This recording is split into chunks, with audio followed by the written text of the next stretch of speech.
नमस्कार विद्यार्थी मित्रांनो, कशा आहात?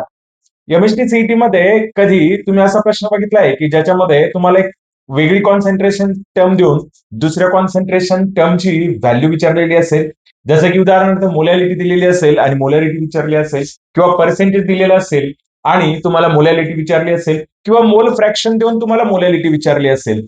तर अशा प्रश्नांना टॅकल कसं करायचं किंवा असे प्रश्न कसे सॉल्व्ह करायचे हे आजच्या व्हिडिओमध्ये आपण शिकणार आहोत. एक शॉर्ट ट्रिक देणार आहे मित्रांनो मी तुम्हाला, ज्याद्वारे तुम्हाला जर एक कॉन्सन्ट्रेशन टर्म दिलेली असेल तर दुसरी कॉन्सन्ट्रेशन टर्म तुम्ही इझिली म्हणजेच एका मिनिटाच्या आत काय करू शकता, सॉल्व्ह करू शकता, जे तुम्हाला सीईटी मध्ये हेल्प करेल. त्यासाठी तुम्हाला हा व्हिडिओ पूर्ण बघायचा आहे.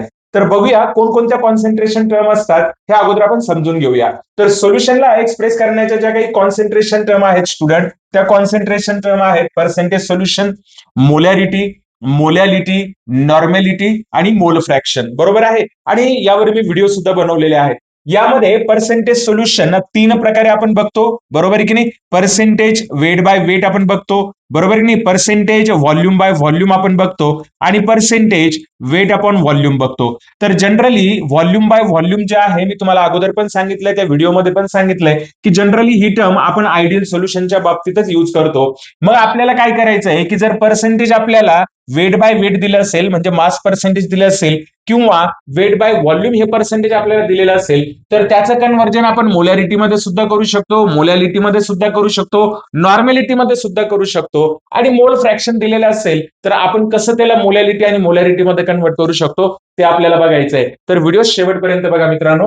चला बघूया सर्वात अगोदर कोणतं रिलेशन आपल्याला स्टडी करता येईल. ठीक आहे, चालेल. तर सुरुवातीला आपल्याला बघायचं आहे काय की relation between percentage by mass and molality. Okay, percentage by mass and molality या दोघांमधलं रिलेशन आपण बघणार आहोत. ठीक आहे, percentage by mass and molality. ठीक आहे, तर याला कसं स्टडी करणार बघा. तुम्हाला काय केलंय ना, X% by mass of solute in solution दिलेला आहे. बरोबर आहे की नाही? म्हणजे त्याचं पर्सेंटेज किती दिलेलं आहे स्टुडंट, तुम्हाला एक्स दिलेलं असेल तर तुम्ही एक फॉर्म्युला वापरून काय करू शकता, डायरेक्टली त्याची मोलॅलिटी कॅल्क्युलेट करू शकता. आणि तो फॉर्म्युला आहे स्टुडंट, तो फॉर्म्युला आहे बघा. काय फॉर्म्युला आहे? मोलॅलिटी इज इक्वल टू, बघा, molality is equal to 1000x upon MB into 100 - हा फॉर्म्युला यूज करून तुम्ही डायरेक्टली काय कॅल्क्युलेट करू शकता, मोलॅलिटी कॅल्क्युलेट करू शकता. आता तुमच्या मनामध्ये प्रश्न आला असेल की सर एक्स म्हणजे नेमकं आपण घ्यायचं काय? बरोबर की नाही? आणि साहजिकच जो प्रश्न आहे ना, तर एक गोष्ट लक्षात ठेवायची, एक्स म्हणजे percentage by mass of solute असेल. काय असेल? पर्सेंटेज बाय मास ऑफ काय असणार आहे स्टुडंट? सोल्यूट असणार आहे. आणि जे मी एमबी लिहिलेलं आहे ना, तर एमबी म्हणजे काय असेल तर मोलार मास असणार आहे सोल्यूटचं. मोलार मास ऑफ काय असणार आहे? सोल्यूट असणार आहे. आणि एम म्हणजे तुम्हाला माहितीच आहे, एम म्हणजे काय असणार आहे? तर एम स्टँड्स फॉर मोलॅलिटी असणार आहे. तर हा फॉर्म्युला तुम्हाला लक्षात ठेवायचा आहे स्टुडंट. काय, जर का तुम्हाला पर्सेंटेज बाय मास, लक्षात ठेवा, जर का तुम्हाला पर्सेंटेज बाय मास दिलेला असेल तर डायरेक्टली तुम्ही त्याला मोलॅलिटी मध्ये कन्वर्ट करू शकता. पर्सेंटेज बाय मास आणि मोलॅलिटीचं काय असतं? रिलेशन असतं. तर हा फॉर्म्युला तुम्हाला काय करायचा आहे स्टुडंट, लक्षात ठेवायचा आहे. आपण पुन्हा याला नंतर रिवाइज करू. चला पुढे बघूया कोणत्या कॉन्सन्ट्रेशन टर्मचं रिलेशन आपल्याला दिलेलं आहे. पुढची कॉन्सन्ट्रेशन टर्म दिलेली स्टुडंट आपल्याला percentage by weight upon volume आणि मोलॅरिटी.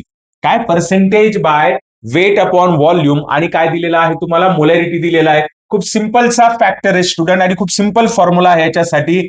X%, ओके, काय X% weight by volume of solute असं तुम्हाला दिलेलं असेल. ठीक आहे, तर तुम्ही डायरेक्टली फॉर्म्युला यूज करू शकता. मोलॅरिटी इज इक्वल टू, बघा स्टुडंट, काय घेऊ शकता? Molarity is equal to 10x upon काय घेऊ शकता? MB घेऊ शकता. डायरेक्टली हा फॉर्म्युला तुम्हाला यूज करायचा आहे स्टुडंट. डायरेक्टली हा फॉर्म्युला तुम्ही काय करू शकता? यूज करू शकता. कोणता फॉर्म्युला यूज करू शकता? Molarity is equal to 10x upon MB. जिथं एक्स म्हणजे काय असणार आहे sir? Percent by weight upon volume of काय असणार आहे? सोल्यूट.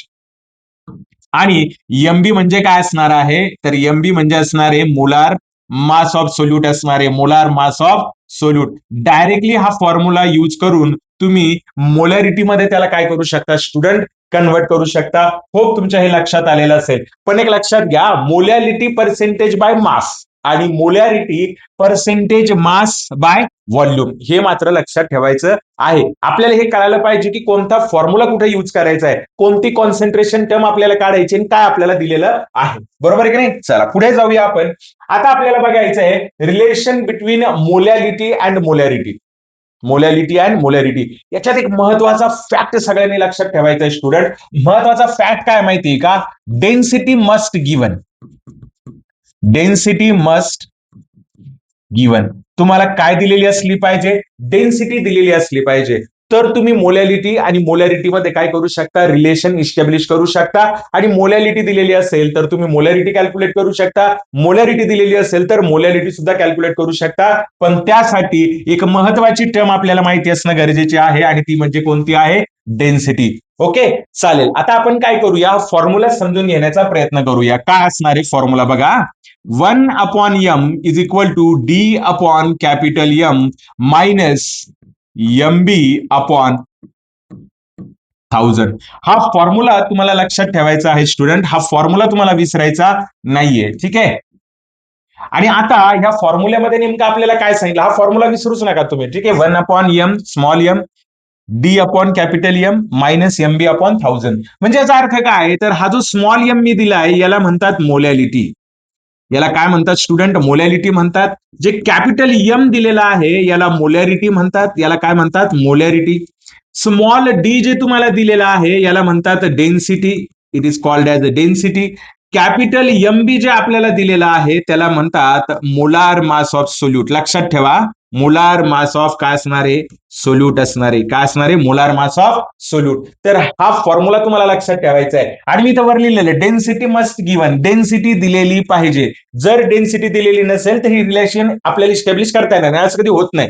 जर तुम्हाला मोलॅरिटी दिलेली असेल आणि मोलॅरिटी काढायची असेल तर डेन्सिटी दिलेलीच असते. मोस्टली मोलॅरिटी देतात आणि मोलॅरिटी कॅल्क्युलेट करायला सांगतात. ठीक आहे. तर बघूया आपण पुढे. तर हा फॉर्म्युला तुम्हाला लक्षात आला असेल, हे रिलेशन तुम्हाला लक्षात आलं असेल. कुठेतरी हे सगळे फॉर्म्युले लिहून ठेवा. आणि कॉमन गोष्टी आहेत बघा, कॉमन गोष्टी आहेत. स्मॉल एम म्हणजे आपल्याला मोलॅरिटी माहिती आहे, एमबी म्हणजे मोलार मास. काय ना, आपण एक गोष्ट फिक्स करून ठेवली की मग नंतर आपल्याला अडचण येत नाही. चला बघूया पुढचा जो कन्सेप्ट आहे, रिलेशन बिटवीन मोलॅरिटी अँड नॉर्मॅलिटी. हे काही तुम्हाला सांगायची गरज नाहीये. बरोबर आहे की नाही? काय रिलेशन असतं सांगा बरं. नॉर्मॅलिटी इज इक्वल टू, आपण शिकलोय, मी ज्यावेळेस नॉर्मॅलिटी आणि मोलॅरिटी सांगितलं होतं. सो काय असतं? मोलॅरिटी इंटू काय असतं बेटा? N factor. काय असणार आहे? N factor. Okay. So normality is capital N, molality is capital M into काय असणार आहे? N factor. आणि एन फॅक्टर कसा कॅल्क्युलेट करायचा आहे हे मी तुम्हाला सांगितलेलं आहे. हा सिंपल रिलेशन आहे. म्हणजे बघा ना, मोलॅरिटीला तुम्ही मोलॅरिटी मध्ये कन्वर्ट करा आणि मोलॅरिटीला मग नंतर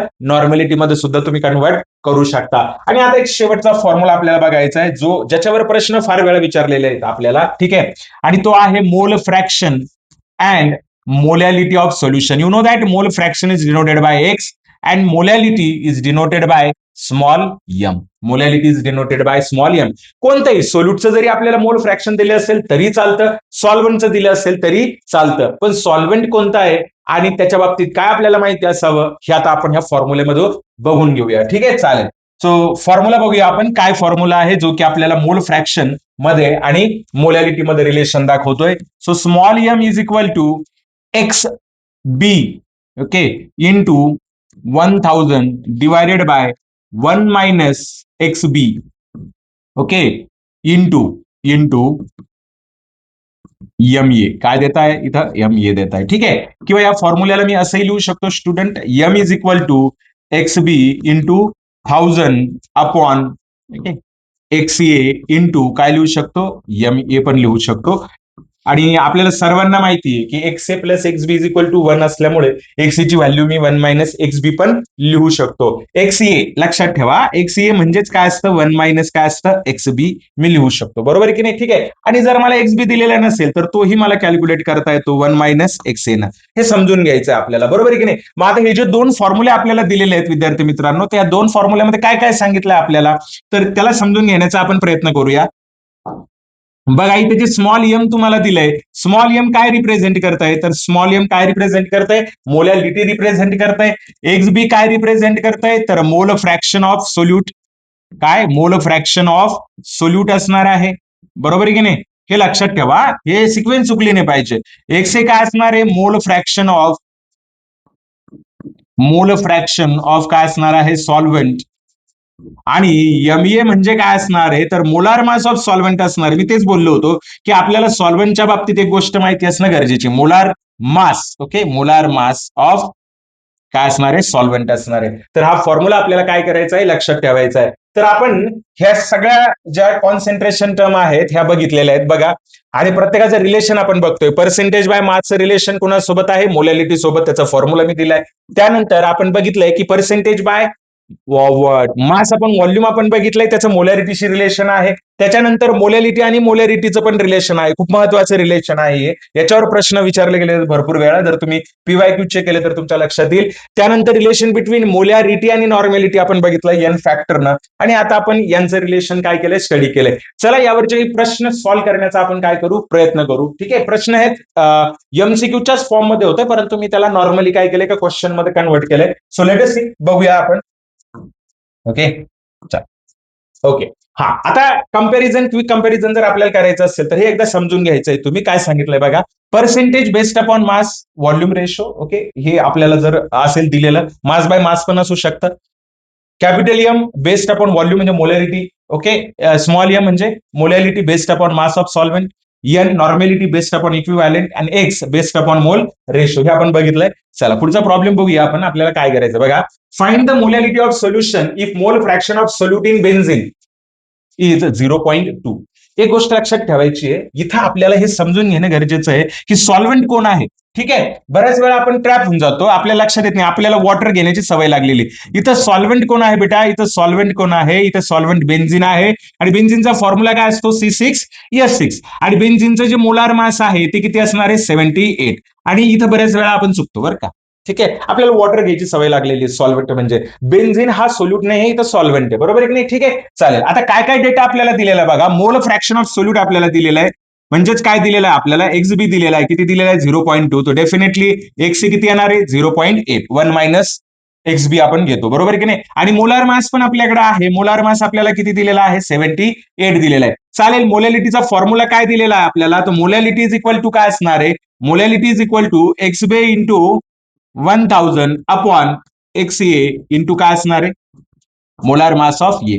व्हॅल्यू आपण पुटअप करू शकतो बेटा, सांगा काय व्हॅल्यू पुटअप करू शकतो आपण, इथे लिहूया म्हणजे मग नंतर आपल्याला इकडे सेपरेशन करता येईल. किती दिलेला आपल्याला, 0.2 इंटू काय दिलेला आहे, 1000 डिवायडेड बाय किती आहे, 0.8 इंटू काय असणार आहे, 78. बरोबर आहे की नाही. मग आपण याला काय करू शकतो बघा, 1 बाय काय घेऊ शकतो, 4. आणि 4 ने जर याला डिवाइड केलं तर मोलॅलिटी इज इक्वल टू काय येईल बेटा, 250 अपॉन काय येणार, 78. बरोबर आहे की नाही, काय येणार, 78. म्हणजे 3.2च्या आसपास याची काय येऊ शकते, मोलॅलिटी येऊ शकते. सो मोलॅलिटी काय येऊ शकते याची, 3.2च्या आसपास येऊ शकते. तुम्ही कॅल्क्युलेट करून बघू शकता. बरोबर की नाही, ठीक आहे. आणि अप्रॉक्सिमेट तुमच्या समोर ऑप्शन असतील तर त्या ऑप्शनशी रिलेट असलेलं प्रिसाइज व्हॅल्यू तुम्हाला काय करायची आहे, चेक करायची आहे. So this is the relation between, बघा ना किती सोपं आहे. मोल फ्रॅक्शन दिलेलं असल्यानंतर आपण डायरेक्टली काय कॅल्क्युलेट करू शकतो, मोलॅलिटी कॅल्क्युलेट करू शकतो. ठीक आहे, चला पुढचा प्रॉब्लेम बघूया स्टुडंट. आपण काय दिलेला आहे, molarity of 0.1 normal oxalic acid is, किती दिलेलं आहे आपल्याला, 0.1 नॉर्मल दिलेलं आहे. काय दिलेलं आहे, 0.1 नॉर्मल. लक्षात घ्या, पहिलं तुम्हाला ऑक्झॅलिक ऍसिडचा फॉर्म्युला माहिती असणं गरजेचं आहे स्टुडंट. ठीक आहे, तर ऑक्झॅलिक ऍसिडचा फॉर्म्युला असतो H2C2O4. This is the formula of oxalic acid. याचं डिसोसिएशन केलं की आपल्याला काय मिळतं, 2H प्लस आणि C2O4 काय मिळतं, 2 मायनस. बरोबर की नाही. म्हणजे याचा जर का आपण एन फॅक्टर बघितला तर याचा एन फॅक्टर किती येणार आहे स्टुडंट, 2 येणार आहे. कारण की हा कसा ऍसिड आहे, डाय बेसिक ऍसिड आहे. कसा ऍसिड आहे, डाय बेसिक. चालेल, आता आपल्याला फॉर्म्युला माहिती आहे कशाचा, रिलेशनचा फॉर्म्युला माहिती आहे. काय फॉर्म्युला रिलेशनचा, normality is equal to molarity into काय असतं, एन फॅक्टर. बरोबर आहे की नाही. So therefore molarity is equal to काय असेल, नॉर्मॅलिटी अपॉन काय असणार आहे, एन फॅक्टर असणार आहे. बरोबर आहे की नाही. तर सांगा एन आपल्याला किती दिलेला आहे, 0.n. बरोबर आहे की नाही, 0.1 दिलेला आहे. आणि त्याचा जो एन फॅक्टर आहे तो किती आहे, 0.2. So therefore molarity is equal to किती येणार स्टुडंट, 0.05 कॅपिटल एम. सो ही आहे त्याची मोलॅरिटी, बरोबर की नाही? कारण की इथं आपण कोणता फॉर्म्युला युज केलाय?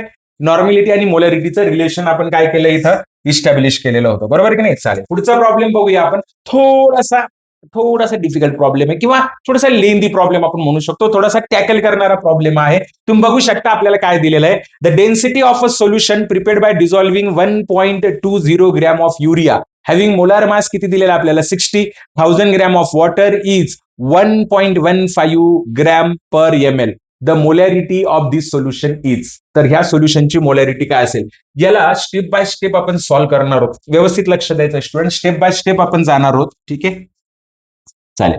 तर स्टेप बाय स्टेप जाण्यासाठी आपण सुरू करूया याला सॉल्व्ह करायला. आपल्याला डेटा काय काय दिलेला आहे बघा.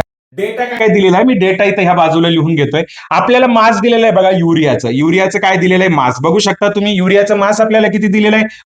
120 दिलेलं आहे, म्हणजे WB आपल्याला दिलेला आहे. त्याचा मोलार मास पण दिलेला आहे स्टुडंट आपल्याला. ठीक आहे, molecular mass means molar mass पण आपल्याला दिलेला आहे. MB किती दिलेला आहे? सॉरी सॉरी सॉरी, ठीक आहे, हे किती दिलेलं आहे आपल्याला? 60 दिलेलं आहे. किती दिलेलं आहे? 60. त्यानंतर वॉटरचं पण मास आपल्याला दिलेलं आहे. किती दिलेलं आहे? 1000 ग्रॅम. मी याला किती लिहू शकतो? 1 किलोग्रॅम पण लिहू शकतो, बरोबर आहे की नाही? त्यानंतर आपल्याला डेन्सिटी पण दिलेली. किती दिलेली डेन्सिटी? 1.15. आणि आपल्याला काय कॅल्क्युलेट करायचं सांगितलंय? मोलॅरिटी. डेन्सिटी दिलेली आहे, मास दिलेलं आहे, म्हणजे आपण अगोदर मोलॅरिटी कॅल्क्युलेट करूया. तर आपलं पहिलं स्टेप काय असणार आहे स्टुडंट? याच्यामध्ये आपल्याला अगोदर काय कॅल्क्युलेट करायचे आहे? मोलॅरिटी. मास आपल्याला केजी मध्ये दिलेला आहे, तर मग आपण काय करणार? WB आपण काय घेणार? MB इंटू काय घेणार? 1. सांगा बरं, WB आपल्याला किती दिलेलं आहे? 120. आणि मोलार मास किती दिलेला आहे? 60. म्हणजे मोलॅरिटी आपली किती आली आहे स्टुडंट? 2. आपल्याला मोलॅरिटी मिळालंय. आता आता आपण काय करणार आहोत? आता आपल्याला काय करायचं आहे? आता आपल्याला मोलॅरिटी कॅल्क्युलेट करायचं आहे, आणि त्यासाठी आपण एक फॉर्म्युला युज करूया. ठीक आहे, तो फॉर्म्युला युज करूया बघा. 1/m D upon capital M minus MB upon काय असणार आहे? 1000. काय असणार आहे? 1000. चालेल, आपण व्हॅल्यू पुटअप करूया बेटा. व्हॅल्यू आपली मोलॅरिटीची व्हॅल्यू किती आहे? 2. डेन्सिटी आपल्याला दिलेली आहे 1.15 डिवायडेड बाय मोलॅरिटी आपल्याला कॅल्क्युलेट करायचं आहे. इथे काय येणार आहे? MB म्हणजे युरियाचं मोलार मास किती आहे? 60 डिवायडेड बाय किती येणार आहे? 1000. बरोबर की नाही? याला आपण असंच ठेवूया. ओके, 0.5 पण केलं तरी काही अडचण नाही. याला आपण असंच ठेवूया आणि याला सॉल्व्ह करण्याचा प्रयत्न करूया, बरोबर की नाही? सो काय येणार सांगा? 1/2 इज इक्वल टू, याला जर का आपण सॉल्व्ह केलं तर किती येणार? ओके, 1150 क्रॉस मल्टिप्लिकेशन मायनस किती येणार बेटा? 60M येणार. किती येणार? 60M. आणि डिवायडेड बाय काय येणार आहे? 1000 काय येणार? M येणार. काय येणार? 1000M. आपण जर का याला जर का व्यवस्थित जर सॉल्व्ह केलं तर आपल्याला लक्षात येईल. याला जर का आपण इकडे जर घेतलं तर काय येणार सांगा? 500 काय येणार? M is equal to 60M. याला इकडे घेऊन या, प्लस होईल, म्हणजे किती होईल? 560 कॅपिटल M आणि काय येणार? 1150. So capital M is equal to 1150 divided by काय येणार? 560. याला जर का आपण कॅन्सल केलं तर मोलॅलिटी इज इक्वल टू काय येत आहे बघा. ओके, आपण काय येणार? ओके, सो हे एक एक आपण असं म्हणू शकतो की थोडंसं बघा, थोडंसं 2 पॉईंटच्या वर चालल्या जाणार, बरोबर की नाही? की 56 इंटू 2 100 आणि किती होतं? 12 होतं, बरोबर आहे? तर आपण 2 घेऊ शकतो, बरोबर आहे? आणि मग किती राहतात? 330 राहतात, बरोबर आहे की नाही? म्हणजे आपण 2.1 इथं घेऊ शकतो, बरोबर आहे? 30 राहतात ना, तर मग किती घेऊ शकतो आपण? नाही, 30 जर राहत असतील सपोज, इथं किती राहतात? 3 ना 30 होतात, नाही मग 0 घ्यावं लागेल आपल्याला, बरोबर आहे की नाही? आणि मग 300 होईल, मग आपण किती घेऊ शकतो? 4. So molarity is equal to काय येणार स्टुडंट? 2.04. होप तुम्ही कॅल्क्युलेट करून बघा, तुमच्या लक्षात येईल. आणि हा प्रॉब्लेम फार महत्वाचा आहे. हा प्रॉब्लेम फार महत्वाचा आहे. ठीक आहे, चालेल. आता एक शेवटचा प्रॉब्लेम आपण बघूया स्टुडंट ह्याच सिरीज मधला, आणि हा पण इम्पॉर्टंट प्रॉब्लेम आहे. आपल्याला काय दिलेलं बघा. What is the molarity of H2SO4 solution that has density 1.84 gram per CC at 35 degree Celsius? हे कन्फ्युज करण्यासाठी आहे तुम्हाला. And contains 98% by weight. फार महत्वाचं आहे, 98% बाय वेट. डेन्सिटी आपल्याला दिलेली आहे, बरोबर आहे की नाही? आणि 98% बाय वेट आपल्याला दिलेलं आहे, बरोबर आहे की नाही? ठीक आहे, मग आपण काय करू ना बेटा, जे दिलेलं आहे ते लिहून घेऊ. एक्स लिहू अगोदर. एक्स पर्सेंटेज आहे ना, आठवतं तुम्हाला पर्सेंटेजचा? किती आहे? 98%. H2SO4 चा मोलार मास किती असतं बेटा? H2SO4 चा मोलार मास किती असतं? येस, 98. किती असतात? 98. डेन्सिटी किती दिलेली आहे बेटा आपल्याला? डेन्सिटी आपल्याला दिलेली आहे 1.84. किती दिलेली आहे? 1.84. चला, डेटा झालाय आपल्याकडे. आता या डेटाचा यूज करून आपल्याला एक अतिशय इंटरेस्टिंग असा प्रॉब्लेम सॉल्व्ह आपण करणार आहोत. सर्वात अगोदर आपण मोलॅलिटी काढूया. सर्वात अगोदर आपल्याला मोलॅलिटी काढायचं आहे. So molality is equal to काय असणार आहे? 1000x अपॉन काय 1000x upon molar mass of solute 100 minus काय असणार आहे एक्स असणार आहे. तर सांगा बेटा किती असणार आहे इथं 1000 बरोबर नाही इंटू काय असणार आहे 98 अपॉन काय असेल 98 इंटू 100 मायनस 98 म्हणजे किती येणार 2.